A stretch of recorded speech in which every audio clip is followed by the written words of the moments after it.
Mahesh memorial school और संकल्प international school के सभी सम्माननीय अभिभावकों को सादर नमस्कार। आज इस महत्वपूर्ण वीडियो में मैं नवीन सत्र के बारे में, न्यू एकेडमिक सेशन के बारे में काफी चीजें आपको क्लियर करने जा रहा हूं। क्या रहेगा हमारा पढ़ाई का पैटर्न, क्या है हमारे पास स्पेशल प्लान, कब होगा एमएमपीएस का रिजल्ट डिक्लेरेशन, क्या रहेगा हमारा न्यू सिलेबस, अप्रैल में क्लासेस कब तक लगना है, ये सभी चीजें आज स्टेप बाय स्टेप इस वीडियो में मैं दोनों स्कूलों के लिए पूरी तरह से क्लियर करूंगा। सबसे पहले मैं स्कूल स्टार्ट का बताऊंगा। महेश मेमोरियल स्कूल 5 अप्रैल 2022 ऑनवर्ड्स पूरी तरह से रेगुलर रहेगा। संकल्प इंटरनेशनल कुक्षी 1 अप्रैल 2022 से पूरी तरह से रेगुलर रहेगा। एमएमपीएस के रिजल्ट की मैं बात करूं तो रिजल्ट के लिए सबसे बेस्ट यह है कि भाई बच्चे जब स्कूल आएंगे उनकी उपस्थिति के अनुसार 5 अप्रैल ऑनवर्ड्स उनका रिजल्ट उनको दे दिया जाएगा। केवल रिजल्ट लेने के लिए इतनी गर्मी में किसी भी बच्चे को परेशान होने की कोई जरूरत नहीं है। तो ये तो बात रही हमारी महेश मेमोरियल के रिजल्ट डिक्लेरेशन की, बात रही हमारी ओपनिंग डे की। संकल्प इंटरनेशनल कुक्षी 1 अप्रैल 2022 ऑनवर्ड, महेश मेमोरियल बाग 5 अप्रैल 2022 ऑनवर्ड्स। भाई 2 और 3 की छुट्टी आ रही है, 4 को कहीं ना कहीं गणगौर फेस्टिवल की वजह से डिस्टर्बेंस रहने वाला है। इसी वजह से हम महेश मेमोरियल स्कूल को 5 अप्रैल 2022 से स्टार्ट कर रहे हैं। अब मैं अगले पॉइंट्स पे आता हूं कि भाई क्या रहेगा हमारा स्टडी प्लान और क्या महत्व है अप्रैल मंथ का। सबसे पहले तो मैं सभी पालकों से और जो विद्यार्थी इस वीडियो को देख रहे हैं दोनों ही स्कूलों के, उनसे मैं विनम्र अनुरोध करूंगा कि अप्रैल के मंथ को भाई अदरवाइज मत लीजिए। Month of April is very important. अप्रैल का जो महीना है इसमें हम जो चीज आपको करवाने जा रहे हैं वो चीजें आपके लिए बहुत ज्यादा महत्वपूर्ण है। कोविड की वजह से 2 साल बच्चों के बर्बाद हो चुके हैं और बच्चे 80% की मैं बात कर रहा हूं। मैं विशेष ध्यान चाहूंगा पालकों का और विद्यार्थियों का कि 80% स्टूडेंट्स लगभग 5 साल पीछे जा चुके हैं। बड़े चैलेंजेस हैं न्यू सेशन में। बहुत फ्री प्लानिंग चाहिए न्यू सेशन की यदि आप काम ईमानदारी से कर रहे हैं। अदरवाइज सिलेबस चलता है, स्कूल चालू होता है, स्कूल लगता है, बसें आती है, छुट्टी हो जाती है, परीक्षाएं आती है, परीक्षाएं हो जाती है, बच्चा पास हो जाता है, अगले साल के लिए प्रमोट हो जाता है।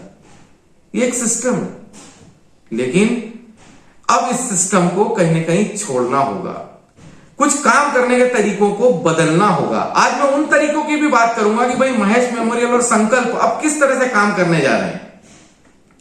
अप्रैल मंथ के अंदर हम लोग स्पेशल फोकस करेंगे बच्चों के बेसिक कॉन्सेप्ट पे। And please remember, very very important, 2 साल के कॉन्सेप्ट, प्रीवियस 2 इयर्स के कॉन्सेप्ट अप्रैल मंथ में डिस्कस किए जाएंगे। साथ ही जो बच्चे संस्कार भूल चुके हैं, शिष्टाचार भूल चुके हैं, अनुशासन भूल चुके हैं, जिनका जो लैंग्वेज बहुत ज्यादा डाउन द अर्थ हो चुका है, सिटिंग हैबिट जिनका खत्म हो गया है, राइटिंग स्किल नहीं रहा है, लिसनिंग स्किल, कंसंट्रेशन सभी कुछ कोलैप्स हो चुका है। इन सभी चीजों पे काम किया जाएगा अप्रैल मंथ में। हम इसको 4 डेज 5 डेज के अंदर अलग अलग फेज में डिवाइड करेंगे और जो आपके ग्रुप है और जो ये चैनल है इसके माध्यम से और ग्रुप के माध्यम से ये सभी सूचनाएं समय समय पर आप तक पहुंचती रहेगी। सिलेबस आपको कब क्रय करना है, मैं आपको बता दूं कि सिलेबस आप 10 अप्रैल तक ले लीजिए। कई कक्षाओं में हम 10 अप्रैल के बाद से सिलेबस को फॉलो करना gradually step by step start कर देंगे। सिलेबस में कौन सी बुक अभी घर पे रखना है, कौन सी बुक्स और कॉपीज स्कूल में लेके आना है, ये सभी चीजें ग्रुप पे पूरी तरह से क्लियर की जाएगी। हमारा शुरू से ये मोटो रहा है कि पालक को तकलीफ नहीं होना चाहिए, विद्यार्थियों को समस्या नहीं आना चाहिए। हम पूरी कोशिश करेंगे कि समयानुसार आपको पूर्व सूचना के द्वारा अवगत करवाते रहें। जो भी चेंजेस आ रहे हैं उसकी समस्त सूचनाएं इस चैनल के माध्यम से भी और ग्रुप पे रिटन फॉर्म के माध्यम से भी दोनों ही स्कूल के समस्त पालकों तक नियमित रूप से व्यवस्थित वे में पहुंचाई जाएगी। सिलेबस आपको 10 अप्रैल तक लेना है। जो बच्चे ऑलरेडी इन संस्थाओं में अध्ययनरत हैं उन सभी बच्चों को पहले दिन से फर्स्ट डे ऑनवर्ड्स यूनिफॉर्म पहनना अनिवार्य है, कंपलसरी है। और जो न्यू एडमिशंस हैं वो सभी बच्चे 10 अप्रैल से स्कूल यूनिफॉर्म में ही आएंगे। मेरा विनम्र अनुरोध है कि यूनिफॉर्म के मामले में समझौता नहीं किया जाएगा। कृपया अवगत रहें, यूनिफॉर्म बच्चों की तैयार करवाएं। ये 1 अप्रैल से 10 अप्रैल के बीच का जो फेज है, जो नए बच्चे हैं या कोई पुराने बच्चे एक विशेष समस्या की वजह से 1 या 2 दिन स्कूल की यूनिफॉर्म पहन के नहीं आते हैं, सिविल यूनिफॉर्म पहन के आते हैं, तो मेरा उनसे अनुरोध है कि भाई बिल्कुल व्यवस्थित सोबर सिविल यूनिफॉर्म ही पहने। आपकी यूनिफॉर्म किसी भी तरह से, मैं बिल्कुल क्लियर बात करूंगा, तड़कीली भड़कीली नहीं होना चाहिए। जो स्कूल की गरिमा है, जो मां सरस्वती की गरिमा है, ये मां सरस्वती का मंदिर है, उस गरिमा का हमें अक्षरतः पालन करना है। आप घर पे क्या पहन रहे हैं, आप मार्केट में आप क्या पहन रहे हैं, आप पार्टीज में आप क्या पहन रहे हैं, इट इज योर मैटर। आप स्वतंत्र हैं। लेकिन स्कूल बसेस में, स्कूल परिसर में, स्कूल प्रीमाइसेस के अंदर आपको या तो स्कूल यूनिफॉर्म पहनना है, और यदि आपकी स्कूल यूनिफॉर्म अभी तैयार नहीं है तो आपको सोबर ड्रेसेस ही पहनना है, गर्ल्स एंड बॉयज बोथ। साथ ही में कुछ और चीजें बता दूं बॉयज के लिए। भाई बॉयज, यदि आपने डिजाइनर हेयर कट करवा रखा है तो प्लीज आज ही चेंज करवाएं। पहले दिन से बच्चों आपके बालों का विशेष ध्यान रखा जाएगा। भाई अभी आप यहां पढ़ने आए हैं, आप मॉडलिंग नहीं कर रहे हैं, आप मॉडलिंग करने नहीं आए हैं, आप फैशन शो में नहीं आए हैं, आप स्कूल में आए हैं। आपको आपका जो हेयर स्टाइल है वो स्कूल की गरिमा के अनुरूप ही रखना होगा। आप हाथ में जो ये मोटे मोटे कड़े पहनते हैं ना, कई तरह की अंगूठियां पहनते हैं, चेनें पहनते हैं, टेटू बनवाते हैं, भाई ये जब तक इन चीजों को आप नहीं छोड़ रहे हैं, घर पे रहिए या स्कूल चेंज करिए। प्लीज बुरा मत मानिएगा, यहां पर अब ये नहीं चलेगा, क्योंकि 2 साल के अंदर बच्चों बहुत कोलैप्स हो चुका है और आपको सही लाइन पे लाना है। और किसी न किसी को तो आगे बढ़ना पड़ेगा, किसी न किसी को रिस्क लेना पड़ेगी, किसी न किसी को आपकी नाराजगी को झेलना ही पड़ेगा। तो भाई क्यों नहीं करुणेश रघुवंशी, मैं ही स्टार्ट करता हूं इन सब चीजों को। और आई एम श्योर कि मेरे इस वीडियो को देखने के बाद कई स्कूल वाले इसको देखेंगे और इस चीज का बिल्कुल अक्षरशः पालन किया जाएगा, क्योंकि ये आपके लिए बहुत ज्यादा जरूरी है। दोनों स्कूल के बच्चों को मैं ये क्लियर कर दूं कि भाई इन स्कूलों में वही होगा जो आपके लिए जरूरी है। यहां पर ये वो नहीं होगा जो आपको अच्छा लगता है। रिमेंबर माय वर्ड्स, आपको जो अच्छा लगता है स्कूल वो काम करे, आपको खुश रखे, स्कूल की स्ट्रेंथ बढ़े, वो एक अलग मैटर है। और वो किया जाए जो आपको बुरा लगे लेकिन आपका भविष्य का निर्माण करे, वो एक अलग चीज है। तो यहां पर वही होगा जो आपके भविष्य का निर्माण करेगा। तो बॉयज, आपको विशेष रूप से इस चीज का ध्यान रखना है कि भाई आपकी कोई भी, जो मैंने अभी जस्ट आपको बोला है, इस तरह का कहीं भी कोई आपका गणवेश, आपकी वेशभूषा नहीं होना चाहिए। अब मैं गर्ल्स के लिए भी बता दूं कि गर्ल्स प्लीज रिमेंबर, भाई आप स्कूल पढ़ने के लिए आ रहे हैं, भाई हम तो ये चाहते हैं कि अगर आप स्कूल आ रहे हैं ना तो बहुत ज्यादा बुरे दिखे। आपका व्यक्तित्व प्रकाशित होना चाहिए, ना कि आपका चेहरा। आपकी आभा आपके व्यक्तित्व से प्रदर्शित होना चाहिए, आपकी आभा आपके ज्ञान से प्रदर्शित होना चाहिए। तो प्लीज किसी भी तरह का मेकअप अब ना तो संकल्प में अलाउ है, ना महेश मेमोरियल में अलाउ है। या आपका नेल पॉलिश लगाना, आपका खुले बाल रखना, बड़े बड़े नाखून रखना, जमाने भर का मेकअप करके स्कूल आना अब बिल्कुल भी अलाउड नहीं है। आप विद्यार्थी जीवन में हैं, यहां आप कुछ सीखने आ रहे हैं, आप अपना भविष्य बनाने आ रहे हैं, तो इन सब चीजों से आपको दूर रहना ही पड़ेगा। फैशन सेंस स्कूल प्रीमाइसेस में छोड़ना ही पड़ेगा। भाई देखिए, या तो हम ये सब काम कर लें या फिर बहुत अच्छे से पढ़ाई कर लें। मुझे नहीं लगता कि यार ये दोनों चीजों का एक बेस्ट कॉम्बिनेशन किया जा सकता है, क्योंकि कहीं ना कहीं हमारा जो माइंड है बच्चों वो बिल्कुल डाइवर्ट होता है। मेरा पालकों से भी अनुरोध है कि मेरी इन बातों को कृपया आप अदरवाइज मत लीजिए। मैं वही बात बोल रहा हूं जो कहीं ना कहीं आपके मन मस्तिष्क में छिपी हुई है, और शायद आज मेरे शब्द जब आप तक पहुंचेंगे तो कहीं ना कहीं ये बात आज आपके दिमाग से आपकी जुबान पे भी आएगी। आप यदि आज शाम को इस वीडियो देखने के बाद या कल आप कहीं मिलते हैं तो डेफिनेटली इन पॉइंट पर आप बिल्कुल चर्चा करेंगे। मैं फिर से बोल रहा हूं कि किसी न किसी को तो बुरा बनना पड़ेगा, इन बच्चों के भविष्य को हमको बनाना ही होगा। और अब मैं बुरा बनने को तैयार हूं, मैं आपका कोप भाजन बनने को तैयार हूं, मैं बच्चों की नाराजगी झेलने को तैयार हूं, मैं पालकों की नाराजगी झेलने को तैयार हूं, मैं शासन प्रशासन की नाराजगी झेलने को तैयार हूं, मैं सिस्टम की नाराजगी झेलने को तैयार हूं। लेकिन यहां पे मैं हम नहीं बोल रहा हूं, रिमेंबर, मैं हम नहीं बोल रहा हूं, मैं यहां पर मैं यूज कर रहा हूं। मैं इन सब चीजों के अगेंस्ट चलूंगा और वही करूंगा जो बच्चों के लिए नितांत आवश्यक है। फिर चाहे दोनों स्कूल बंद हो जाए, मुझे स्कूल से बाहर निकाल दिया जाए, सब चलेगा, no problem, not at all. लेकिन होगा वही जो बच्चों के लिए बहुत जरूरी है, होगा वही जो बच्चों का भविष्य निर्धारित करेगा, होगा वही जो बच्चों का सुनहरा भविष्य बनाएगा, उनके व्यक्तित्व का निर्माण करेगा। आज जो दलदल में बच्चे धंस गए हैं, मोबाइल के प्रवाह में जो बच्चे बह गए हैं, उन्हें वापस से बैक किया जाएगा। और बच्चे होंगे, बिल्कुल होंगे। मैं फिर से कई बार ये मैं पालकों के सामने ये चर्चा कर चुका हूं, मैं इस वीडियो के माध्यम से फिर एक बार बोलूंगा, बच्चे कहीं भी दोषी नहीं है। दोषी है हमारा सिस्टम, दोषी है पालकों की परवरिश का तरीका, और दोषी है हम स्कूल वालों का बच्चों को पढ़ाने का तरीका। लेकिन क्या हो रहा है, हम तीन लोग किसको दोष दे रहे हैं? हम तीन लोग दोष दे रहे हैं केवल बच्चों को। भाई बच्चे कहीं भी दोषी नहीं है, और हम इसी तरह की पॉलिसी लेके आ रहे हैं कि जब वो बच्चे दोषी नहीं है तो उनको क्यों तो दोषी ठहराया जाए, उनको क्यों दोषी ठहराया जाए।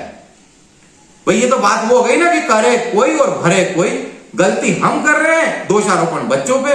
तो भाई बच्चे कहीं भी दोषी नहीं है, केवल उनको जरूरत है सही तरीके से दिशा निर्देशित करने की, और वो काम अब हम बहुत अच्छे से करने वाले हैं। क्योंकि एक पीढ़ी का सवाल है, इस कोरोना काल में बहुत कुछ बदल चुका है। 20 से लेकर 25 दिन में कई आदतों को स्वीकार किया जा सकता है। हमारे बच्चे तो मोर देन 500 डेज, 500 दिन से ज्यादा इस गिरफ्त में आ चुके हैं। तो भाई कहीं ना कहीं इन बच्चों को हमको सही रास्ते पे अब लाना ही पड़ेगा, और सही रास्ते पे लाने के लिए हमको स्ट्रिक्ट स्टेप लेना ही पड़ेगी। वो चाहे किसी को अच्छी लगे या चाहे किसी को बुरी लगे, हमें मालूम है हम बिल्कुल सही कर रहे हैं, क्योंकि इसके अंदर जनहित छिपा हुआ है, इसके अंदर बच्चों का कल्याण छिपा हुआ है। और फिर भाई कितना भी विरोध हो, हम डरने वाले नहीं है, क्योंकि जब आप सही काम करते हो ना, तो जो वो परम पिता परमेश्वर, एक अद्भुत शक्ति, हमको मालूम है कि वो हमारे साथ है, वो बिल्कुल उस हर व्यक्ति के साथ है जो सही काम कर रहा है। इसलिए हम लगातार निडर होकर सही काम करेंगे।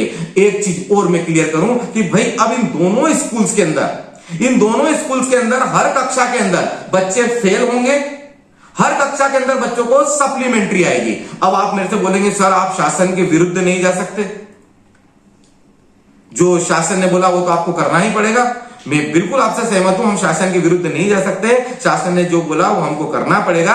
लेकिन क्या ये एजुकेशन किस काम का, मुझे बताइए आप। एक बच्चे को पढ़ते नहीं आता है, लिखते नहीं आता, वो 7वीं पास कर गया, 8वीं पास कर गया, 9वीं में पहुंच गया, कॉलेज में पहुंच गया, और कई कॉलेज तो भाई यूं ही डिग्री बेच रहे हैं, कई यूनिवर्सिटी हो चुकी है, वो बच्चे ने डिग्री भी ले ली। बताइए वो बच्चा किस काम कर रहा? ना बच्चा वो अपना पैतृक काम कर सकता है, ना बच्चा वो स्किलफुल है, ना उसको गवर्नमेंट जॉब मिल सकता है, ना वो कोई प्राइवेट काम कर सकता है, ना कुछ अपना ऑन काम कर सकता है। किसने उसको ऐसा बना दिया? अरे हमारे सिस्टम ने बना दिया, हमारे सिस्टम ने उस बच्चे को बना दिया। दोष उस बच्चे का थोड़ी है।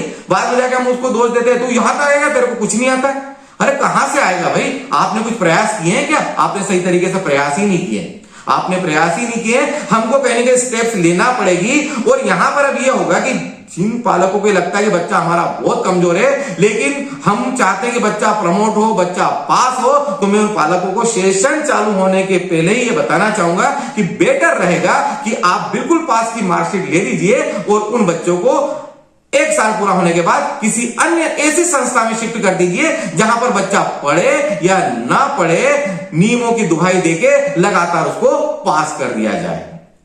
आज हमारा सिस्टम क्या बोल रहा है, मैं थोड़ी सी बात करना चाहूंगा सिस्टम पे भी। आज हमारा सिस्टम क्या बोल रहा है? हमारा सिस्टम ये बोल रहा है कि किसी भी बच्चे पे किसी भी तरह का दबाव निर्मित नहीं किया जाए, बच्चों के अंदर किसी भी तरह का डिस्क्रिमिनेशन नहीं किया जाए। मुझे बताइए कि हम बच्चों को कब सिखाएंगे संघर्ष करना? मुझे बताइए हम कब सिखाएंगे बच्चों को स्ट्रेस लेना? हम कब सिखाएंगे बच्चों को डिप्रेशन से बाहर आना? अरे आप तो घर में, स्कूल में, हर जगह हमारा यह प्रयास रह रहा है कि बच्चों पे किसी तरह से कोई दबाव निर्मित ही ना हो। सिस्टम कुछ इस तरह से काम करे कि बच्चों पे दबाव नहीं बने और बच्चे पास होते जाए। कब तक चलेगा ऐसा? कब तक चलेगा ऐसा? कहीं ना कहीं हमको स्टेप्स लेना ही पड़ेगी। मुझे बताइए कि अरे आप और हम क्या है? हम तो कुछ भी नहीं है। मैं आज बात करूंगा रामायण काल की, राजा दशरथ की। राजा दशरथ एक चक्रवर्ती राजा थे। वो चाहते तो कई गुरुकुल अयोध्या में खोल सकते थे, लेकिन उन्होंने ऐसा नहीं किया। अपने प्राण से प्यारे बच्चों को विद्या अध्ययन के लिए, काबिल बनने के लिए जंगल में छोड़ा। क्यों छोड़ा? इसीलिए छोड़ा ना कि बच्चे स्ट्रेस लेना सीखे, बच्चे कई विधाओं में पारंगत हो। और बच्चे कब हो पाएंगे? जब वो कड़ी मेहनत से गुजरेंगे, जब वो कड़े अनुशासन से गुजरेंगे, जब उनके ऊपर उस काम को करने का प्रेशर रहेगा और कहीं भी उनको किसी भी तरह का सपोर्ट नहीं रहेगा, तो डेफिनेटली वो बच्चा आगे बढ़ेगा। और ऐसा ही कुछ हमको करना पड़ेगा, वही गुरुकुल पद्धति को हमको लाना पड़ेगा। और हम लाएंगे, हम तैयारी कर चुके हैं, अब हम रुकने वाले नहीं है, हम बिल्कुल लाएंगे। या तो भाई ये होगा कि सोसाइटी के द्वारा बड़े सहर्ष भाव से इन सब चीजों को स्वीकार किया जाएगा, या फिर ये होगा कि हमको पूरी तरह से नकार दिया जाएगा और हमको शिक्षा के क्षेत्र से बाहर कर दिया जाएगा। तो we are ready for the both. यदि आप हमको अप्रिशिएट करते हैं, आप हमारा साथ देते हैं, तब भी बहुत अच्छी बात है। और यदि आप हमको इस फील्ड से बाहर कर देते हैं तो भी बहुत अच्छी बात है। लेकिन बात तो एक ही है कि होगा वही जो बच्चों के लिए जरूरी है। अब यहां पर कहीं भी पालकों की मंशा बीच में नहीं आएगी, यहां पर शासन प्रशासन के नियम बीच में नहीं आएंगे। यहां पर केवल बच्चे को देखा जाएगा, उसके डेवलपमेंट को देखा जाएगा, उसको स्किलफुल बनाया जाएगा और हर तरह का यथासंभव प्रयास किया जाएगा कि वो बच्चा निरंतर प्रगति पथ पर आगे बढ़ता रहे। और जो समस्याएं वो बच्चा से 10 साल, 12 साल, 15 साल, 20 साल के बाद झेलने वाला है, वो समस्याओं को बच्चा आज ही झेलना सीखे। अरे मुझे बताइए कि स्कूल सिस्टम के अंदर हर तरह की रियायत है, लेकिन क्या कॉम्पिटिटिव लेवल पे किसी तरह की कोई रियायत है? क्या बिजनेस फील्ड के अंदर वो बच्चा बिल्कुल आराम से बैठ के अपना बिजनेस कर सकता है? बिल्कुल नहीं कर सकता, बिल्कुल नहीं कर सकता है। उसको वहां पर स्किलफुल भी बनना है, उसको स्ट्रेस भी लेना है, बहुत कुछ लेना है। तो क्यों ना बच्चों को सिंस बिगिनिंग इस काबिल बनाया जाए? कहीं ना कहीं हमारा सिस्टम कुछ ना कुछ तो गलत कर रहा है, जिसकी वजह से समस्याएं लगातार बढ़ती चली जा रही है। आप देखिए एजुकेशन सिस्टम प्राइमरी लेवल पे, आप देखिए सिंगापुर का एजुकेशन सिस्टम देखिए, मैंने बहुत गहन अध्ययन किया है। सिंगापुर का एजुकेशन सिस्टम देखिए, आप चाइना का एजुकेशन सिस्टम देखिए, आप जापान का एजुकेशन सिस्टम आप देखिए। भाई प्राइमरी लेवल पे हम क्या कर रहे हैं और ये देश क्या कर रहे हैं, it's totally different, it's totally different. और देखिए कहीं ना कहीं जो बात जब प्रोग्रेस की होती है तो वो भी डिफरेंस हमको नजर आ रहा है इन देशों में और हमारे देश में डिफरेंस नजर आ रहा है। और रीजन इज वेरी सिंपल कि हमने कहीं भी हमारे बच्चों को स्ट्रेस लेना नहीं सिखाया है, हमने हमारे बच्चों को संघर्ष करना नहीं सिखाया है। हमको अब हमारे बच्चों को संघर्ष करना भी सिखाना है, डिप्रेशन में जाना भी सिखाना है, डिप्रेशन से बाहर आना भी सिखाना है, आत्मनिर्भर होना सिखाना है, स्किलफुल बनाना है, सेल्फ डिपेंड बनाना है। तो भाई अब संकल्प और महेश मेमोरियल में इसी तरह के काम लगातार होते चलेंगे। अब मैं थोड़ा सा आ रहा हूं कि क्लासेस की क्या हमारी प्लानिंग रहेगी। देखिए जो नर्सरी है, नर्सरी का एक लाइट वे के अंदर नर्सरी के सिलेबस के साथ स्टार्टअप किया जाएगा। KG1 जो है उसमें पहले नर्सरी का सिलेबस किया जाएगा, KG2 है उसके अंदर पहले हम बेसिक देखेंगे KG1 के। मतलब हर कक्षा के लिए हम 2 साल पहले के कॉन्सेप्ट यहां पर डिस्कस करेंगे अप्रैल मंथ में। हर कक्षा के लिए मैं बात कर रहा हूं, 9th है तब भी मैं बात करूंगा, 12th है तो भी मैं बात करूंगा, पहली दूसरी है तो भी यही बात होगी, और KG1 KG2 है तो भी यही बात होगी। सबसे पहले जो हमारा स्ट्रेस रहेगा specially the middle section as well as the primary section, हमारा स्पेशल जो अटेंशन जाएगा, हमारा जिस चीज के ऊपर विशेष रूप से फोकस रहेगा वो रहेगा बच्चों का जो बेसिक डेवलपमेंट है। जैसे हर बच्चे को हिंदी, इंग्लिश और संस्कृत की किताबें पढ़ते आना चाहिए। वो जो पढ़ रहा है उसको कहीं ना कहीं वो सब चीजें अंडरस्टूड होना चाहिए, उसको समझ में आना चाहिए कि वो क्या रीड कर रहा है। उस बच्चे को शुद्ध और सुंदर लेखन पूरी तरह से क्लियर होना चाहिए। मैं ये जानता हूं कि हर बच्चे की राइटिंग सुंदर नहीं होती है। बच्चों मैं आपसे भी यही बोलूंगा कि मैं आपसे ये कभी आपको फोकस आपके ऊपर कभी प्रेशर नहीं करूंगा, कभी इस चीज के ऊपर विशेष फोकस नहीं करूंगा कि आपके अक्षर खराब क्यों है, आपके अक्षर सुंदर क्यों नहीं। भाई हर किसी का एक अपना ऑन कमांड होता है, हर किसी का अपना एक वे होता है, लेकिन राइटिंग में बच्चों जो सबसे ज्यादा कोई जो चीज बहुत ज्यादा जरूरी है that is the clarity. Remember my words, the clarity. आपको आपकी राइटिंग के अंदर क्लियरिटी होना चाहिए, उसको कोई भी देखे तो उसको इजीली पढ़ते आना चाहिए। अगर वो पढ़ते आती है इट मींस आपकी राइटिंग अच्छी है। ठीक है, उसकी विजिबिलिटी, आपका जो फॉन्ट स्टाइल है वो स्पेसिफिक नहीं है, चल जाएगा, no problem, not at all, लेकिन क्लियरिटी होना चाहिए। अगर आपकी जो भाषा है, जो लैंग्वेज है, जो रिटन फॉर्म है, उसके अंदर अगर क्लियरिटी रहती है, विजिबिलिटी प्रॉपर रहती है, उसको एक झलक देके कोई भी व्यक्ति पढ़ सकता है, तो कहीं ना कहीं वो राइटिंग सही कहलाती है। हमारा एक फोकस इसी चीज पर रहेगा, 3 भाषाओं की राइटिंग को इंप्रूव किया जाए, जो ग्रामर है उसके बेसिक के ऊपर फोकस किया जाए, सुंदर और शुद्ध लेखन के ऊपर फोकस किया जाए, बच्चों की जो रीडिंग है उसको बिल्कुल व्यवस्थित किया जाए, बच्चों का जो शब्दकोश है उसको लगातार बढ़ाया जाए। 9 का ऑनवर्ड्स 1 वीक हम लोग इस बेसिक चीजों पे काम करेंगे, और 9 से लेके 12 तक में नेक्स्ट वीक ऑनवर्ड, मतलब मैं मान के चले कि भाई 10 अप्रैल से 9 से लेके 12 तक का जो अपकमिंग सिलेबस है उसको हम एक प्रॉपर वे में फॉलो करना स्टार्ट कर देंगे। तो 9 से 12 तक के बच्चे जल्दी से जल्दी सिलेबस को क्रय करें। 10 अप्रैल तक हम कुछ बेसिक चीजों पे आपसे डिस्कस करेंगे जो आपका कोलैप्स हो चुका है इस कोरोना काल में। उसके बाद हम आपके सिलेबस को फॉलो कर लेंगे 9 से लेके 12 तक में। हम बात करते हैं 1 से 8 तक में, तो ये मान के चलिए कि 12 तारीख के आसपास, 12 अप्रैल के बाद इन क्लासेस के अंदर भी सिलेबस धीरे धीरे फॉलो होना स्टार्ट हो जाएगा। जिस क्लास की जो कंडीशन रहेगी, जिस बच्चे की जिस तरह की कंडीशन रहेगी, इंडिविजुअल कंडीशन के अकॉर्डिंग हम हमारी पॉलिसीज को इंडिविजुअल बच्चे के लिए टाइम टू टाइम परिवर्तित करते रहेंगे, चेंज करते रहेंगे, और उसी के अकॉर्डिंग उस बच्चे को प्रोग्रेस देके अप्रैल माह में धीरे धीरे आगे बढ़ाते जाएंगे। तो मेरा ये रिक्वेस्ट है कि भाई 10 अप्रैल तक सिलेबस को किसी भी हालत में क्रय कर लिया जाए।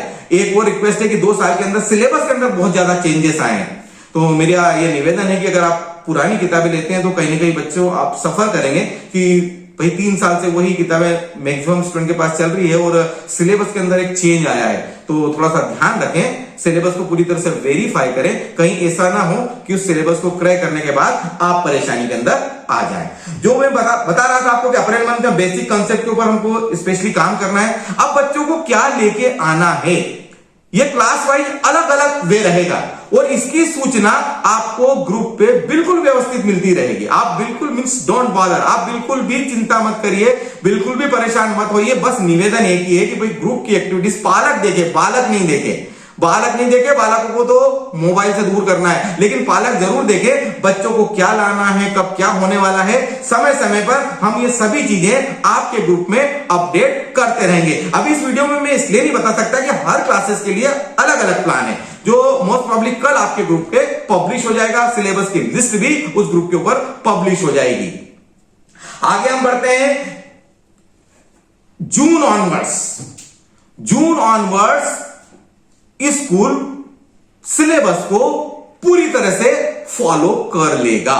जून से जो हमारा स्टाइल था वो बिल्कुल प्रॉपर होगा। और मैं बोर्ड क्लास के बच्चों को थोड़ा सा बताना चाहूंगा, आज मेरा वीडियो जो 10th की एग्जामिनेशन बच्चे देने वाले हैं, 12th की एग्जामिनेशन जो बच्चे देने वाले हैं संकल्प और महेश मेमोरियल के, तो बच्चों 2 दिन के अंदर जो हमारे टीचर्स ने बहुत मेहनत की है एमएमपीएस में, और उन्होंने बहुत ही बेस्ट बोर्ड एग्जामिनेशंस को देखते हुए एक क्वेश्चनों का कलेक्शन किया है जो डेफिनेटली आपको एग्जामिनेशन के अंदर हेल्प करेगा। तो 2 दिन के अंदर जो बच्चे राइट नाउ 10th और 12th के एग्जाम देने वाले हैं, उनके लिए सभी विषयवार सब्जेक्ट के अनुसार वो पूरे special question along with answer group के ऊपर शेयर किए जाएंगे। तो बच्चों आप उसकी फोटो कॉपी करवा के रख लें, एग्जामिनेशन के अंदर आपको हेल्प मिलेगी। साथ ही जो बच्चे 10th और 12th में हैं, उनके मन में एक प्रश्न होगा कि सर हम स्कूल आए या नहीं आए। तो देखो बच्चों, भाई समय आपके पास सामने है,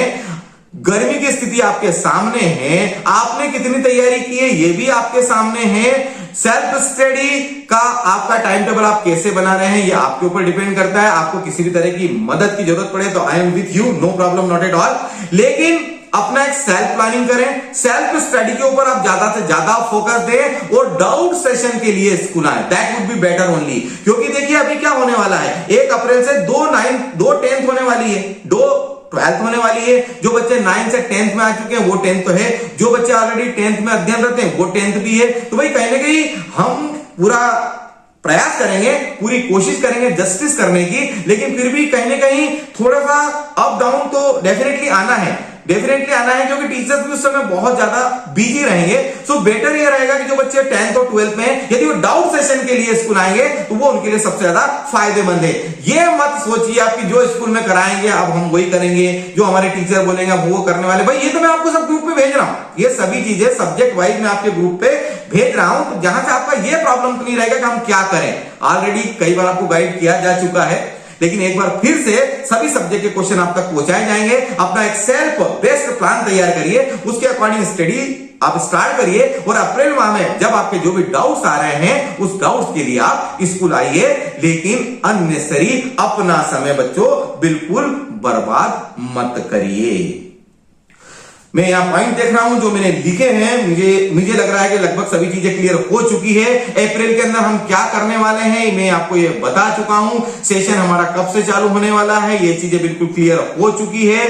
किस क्लास के अंदर अप्रैल मंथ में हम क्या करवाने वाले हैं, सिलेबस हमारा कब से फॉलो होने वाला है, यूनिफॉर्म हमारी कब से फॉलो होने वाली, ये चीजें बिल्कुल आपको क्लियर हो चुकी है। हम स्पेसिफिक फोकस देंगे specially the primary student, for the middle class student who are in the middle section, for them हम स्पेशल फोकस देंगे रीडिंग पे, राइटिंग पे, सुंदर लेखन पे, शुद्ध लेखन पे, बेसिक कॉन्सेप्ट के ऊपर। ये सभी चीजें बच्चों से स्टेप बाय स्टेप उनके इंडिविजुअल परफॉर्मेंस के अकॉर्डिंग उनके साथ डिस्कस की जाएगी और उनको वो सभी चीजें क्लियर की जाएगी। साथ ही हमारा जो स्पेशल अटेंशन रहेगा वो कर्सिव राइटिंग पे भी रहेगा, क्योंकि कई बच्चों की जो कर्सिव राइटिंग है वो कहीं ना कहीं कलाप से है, उनका जो वे ऑफ राइटिंग है वो लिखने का जो वे ऑफ राइटिंग वो बिल्कुल सही नहीं है। तो उसके लिए भी एक स्पेशल वर्कशॉप अरेंज की जाएगी और वहां पर आपको पूरी तरह से गाइड किया जाएगा कि आपको कर्सिव राइटिंग में किस तरह से लिखना है। यूनिफॉर्म जो बच्चे ऑलरेडी संस्था में पहले से अध्ययनरत हैं उनके लिए पहले दिन से यूनिफॉर्म कंपलसरी रहेगी।